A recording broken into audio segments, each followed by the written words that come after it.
Kita adalah warga negara yang taat konstitusi. Kita taat aturan main. Kita adalah orang-orang yang terhormat.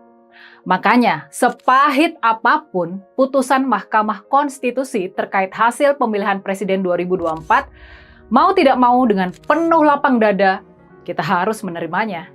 Kita harus menerima kenyataan kalau pasangan Prabowo Subianto dan Gibran Rakabuming Raka bakal dilantik sebagai presiden dan wakil presiden pada tanggal 20 Oktober mendatang.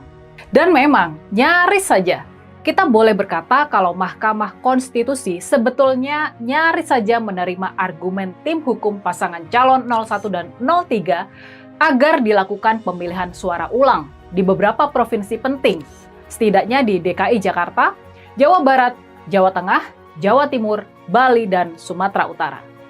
Kalau itu benar terjadi, ini memang bakal jadi sejarah yang penting dan pelajaran sangat berharga bagi kemajuan demokrasi dan penyelenggaraan pemilu di negara kita. Coba dibayangkan, dari 8 hakim konstitusi, 3 diantaranya menyatakan berbeda pendapat dan mengajukan dissenting opinion. Ketiga hakim konstitusi tersebut adalah Pak Saldi Isra, Pak Arief Hidayat, dan Ibu Eni Nurbainingsih. Pada prinsipnya, mereka bertiga sama-sama sepakat kalau Pilpres harus diulang. Harus dilakukan pencoblosan ulang di beberapa provinsi, utamanya di Pulau Jawa dan Bali. Sayangnya, ini sayangnya dan ternyata sangat menentukan bagi masa depan demokrasi kita. Sayangnya orang yang sangat kita percaya dan kita menaruh harapan padanya, yakni Pak Suhartoyo. Sayangnya, Pak Suhartoyo yang merupakan Ketua Mahkamah Konstitusi, dia berbeda pandangan dengan 3 hakim konstitusi yang memberikan pendapat berbeda tadi. Padahal, banyak orang mengira bahwa Pak Suhartoyo ini bakal satu kata dengan Pak Saldi Isra, Pak Arief Hidayat. Ini mengingat mereka sudah sama-sama memberikan dissenting opinion dalam putusan MK nomor 90 yang meloloskan Gibran sebagai cawapres. Tadinya kita semua mengira Ketua MK Suhartoyo akan termasuk hakim konstitusi yang bersikap progresif. Tapi sayangnya ternyata kondisinya tidak demikian. Pak Suhartoyo termasuk 5 hakim konstitusi yang menolak gugatan paslon 01 dan 03. Padahal ini kita berandai-andai ya. Padahal kalau saja Pak Suhartoyo ini sepakat dengan Pak Sadli, Pak Arief, dan Ibu Eni, maka posisi sikap para hakim menjadi imbang, 4 lawan 4. Dan, di sini sebetulnya sejarah itu bisa berubah. Padahal kalau saja Pak Suhartoyo berubah pikiran dan skor menjadi 4 lawan 4, maka otomatis putusan Mahkamah Konstitusi adalah keharusan dilakukan pencoblosan ulang di beberapa provinsi. Hasil Pilpres bisa berubah 180 derajat.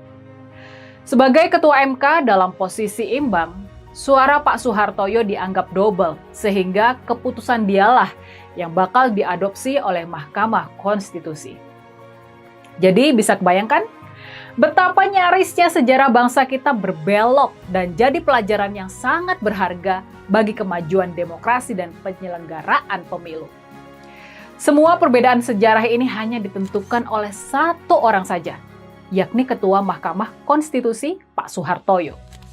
Keputusan dia telah mengubah segalanya. Sudah pasti tidak pelak lagi, walaupun kita semua bakal taat pada putusan MK yang sudah mengesahkan kemenangan Prabowo Gibran, para akademisi, para ahli hukum, mereka semua bakal melakukan eksaminasi. Mereka akan beramai-ramai meneliti, menguliti, dan mengkritisi putusan MK soal sengketa Pilpres 2024 ini. Semua ini adalah proses akademis dan intelektual yang wajar dan memang harus terjadi. Kontroversial ataupun tidak putusan MK kali ini, proses eksaminasi atau penelitian pasti akan dilakukan. Dan dari sini, sudah pasti bakal muncul catatan-catatan, kesimpulan-kesimpulan, dan juga rekomendasi-rekomendasi. Harapan kita, Pilpres 2024 dengan segala kecurangannya bakal jadi titik awal kita dalam memperbaiki demokrasi dan sistem pemilu ke depannya. Ini semua, termasuk putusan MK yang baru ini, Semuanya harus jadi modal penting buat kita memperkokoh demokrasi substansial dan pelaksanaan pemilu yang benar-benar jujur, adil, bebas, dan rahasia. Adalah tugas partai-partai dengan dorongan kuat dari masyarakat sipil buat memperbaiki dan menutup celah-celah hukum di undang-undang pemilu kita. Dengan begitu, kita bisa berharap bahwa demokrasi Indonesia justru akan menguat setelah melalui tahapan sejarah yang kelam sekarang ini. Catatan kedua dari Pilpres 2024 adalah kebangkitan kaum intelektual dan kampus-kampus. Mereka sudah keluar dari menara gading mereka. Sekarang ini, merekalah para pencerah yang memberi peringatan keras atas kekeliruan yang sudah kadung jamak dilakukan dalam praktek bernegara kita. Kebangkitan kelompok intelektual ini sangat penting karena merekalah pengarah pikiran rasional masyarakat. Cuma mereka juga yang sanggup menjaga nilai-nilai moral dan etika agar semua itu kembali menguat di masyarakat kita. Kita patut gembira dengan kemunculan dan kebangkitan kaum intelektual yang pastinya ke depan bakal semakin terkonsolidasi dan membumi. Terakhir, hal ketiga yang harus jadi catatan kita semua, kita menghadapi pesta demokrasi Pilkada serentak 2024. Pendaftaran para calon akan dilakukan di akhir bulan Agustus nanti dan pencoblosan akan dilakukan pada tanggal 27 November. Kita harus kawal Pilkada 2024 ini agar kecurangan-kecurangan tidak terjadi lagi. Kita harus mengawal dan mengawasi dengan seksama di daerah masing-masing. Selain itu, kita juga harus kawal putra-putri terbaik bangsa agar bisa memenangkan pilkada di daerahnya masing-masing. Jangan sampai Pilkada 2024 jadi ajang konsolidasi oligarki. Pilkada 2024 adalah tempat kita menyemai pemimpin-pemimpin baik dan cekatan untuk menandingi penguasa sekarang ini di Pilpres 2029 mendatang. Makanya, jangan patah arang. Panggilan tugas dari Ibu Pertiwi masih terus bergema. Kita selamatkan demokrasi Indonesia demi rakyat jadi sejahtera. Demi Indonesia jadi negara maju.